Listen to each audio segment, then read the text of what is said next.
നന്നായി പഠിച്ച് നല്ല മാർക്കോടുകൂടി പാസ്സാവാനും അതുപോലെ നമ്മുടെ വലിയ ലക്ഷ്യങ്ങളിലേക്ക് എത്താനും ആഗ്രഹിക്കുന്നവരാണ് നമ്മളിൽ ഭൂരിപക്ഷം ആളുകളും. എന്നാൽ നാളെ ആവട്ടെ, അല്ലെങ്കിൽ പരീക്ഷയ്ക്ക് ഇനിയും ഒരുപാട് ദിവസങ്ങളുണ്ടല്ലോ എന്നാലോചിക്കുന്നതാണ് പലപ്പോഴും നമുക്ക് വില്ലനായി മാറുന്നത്. മക്കളെ, നിങ്ങൾ ഈ കഥ കേൾക്കണം.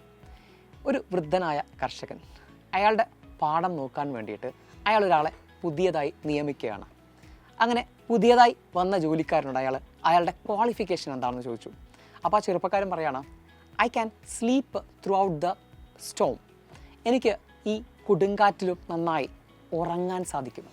ഇത് കേട്ടപ്പോൾ നമ്മുടെ കർഷകന് കുറച്ചൊന്ന് അരിശം വന്നു. എന്താണ് ഇയാൾ ഇങ്ങനെ പറയുന്നത്?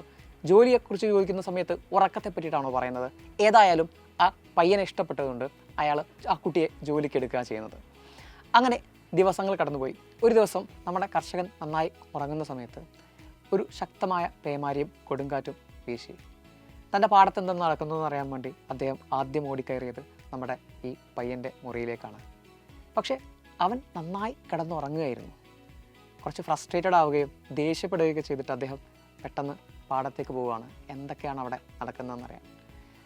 പക്ഷെ അവിടെ അദ്ദേഹത്തെ അത്ഭുതപ്പെടുത്തുകയാണ് ചെയ്തത്.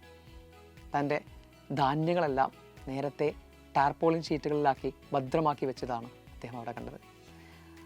പണിയായുധങ്ങളെല്ലാം നേരത്തെ ഷെഡിലേക്ക് മാറ്റിയിട്ടുണ്ടായിരുന്നു.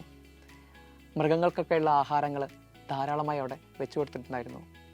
അതുപോലെ തന്നെ ട്രാക്ടർ ഗ്യാരേജിലേക്ക് നേരത്തെ നീക്കം ചെയ്തിട്ടുണ്ടായിരുന്നു.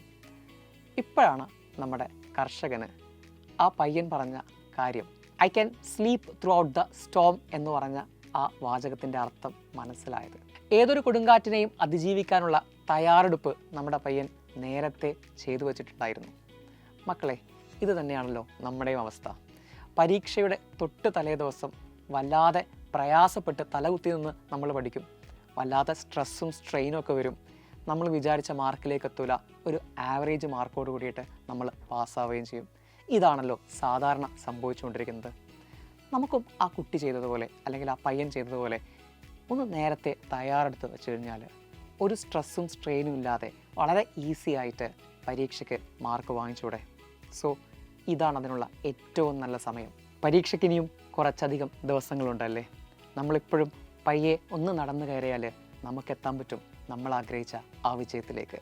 So let's do it now.